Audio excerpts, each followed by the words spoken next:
Well, there are still the signs that things in Hong Kong might be heading in the right direction, that is, of normal. The city is grappling with the financial impact of 6 months of protests.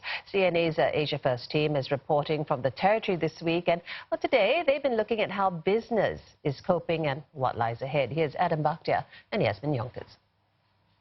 3 days after that dramatic district council election boosted the pro-democracy camp at the cost of the pro-establishment, a sense of normalcy appears to be returning to the city. I sense that too. Yeah. I think this morning everybody was really relieved that the Cross Harbour Tunnel reopened after being closed for 2 weeks. I know a lot of our guests were really pleased that they could come to our studio a little more quickly.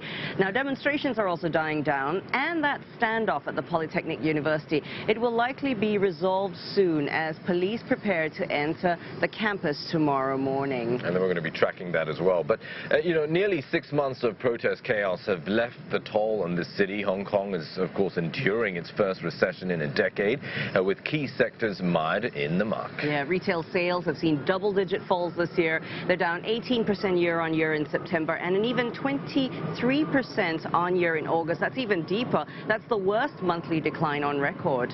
I would say bluntly, nothing will help when your business go down 50%.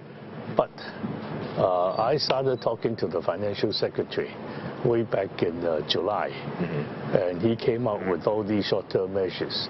It will help, but for those that are hard hit with 50% or even more, the worst thing of it all is I'm not getting the landlords to come in and play ball. You have to create a safe environment. You know, at this moment you have a sort of confusion in the society, in the politics, especially in people's moral standards in a way. You know, there was such a conflict across the city. How is that going to project a safe picture for tourists to come back?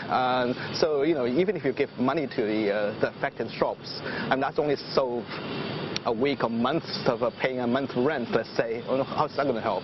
As Hong Kong tries to recover from the economic impact, it becomes clear the public discontent is a sign of deeper issues. The whole unrest started with this extradition bill. But I think the bill itself has already been withdrawn, but it was, like you said, is all the stuff, all the other things that have been building up.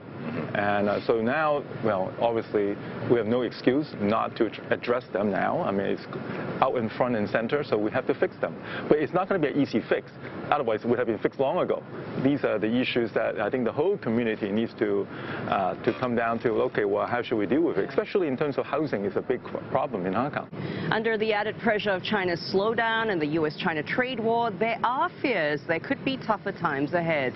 Well, tomorrow we'll examine how the downturn could play out for the economy and investments and focus on the outlook for Hong Kong. Yeah, we have interviews with industry heavyweights lined up throughout the morning. Are you ready for that, Adam? We're going to hear from, I'm going to give the list right now. Hannah Jiang is the head of valuation and advisory services at Colliers.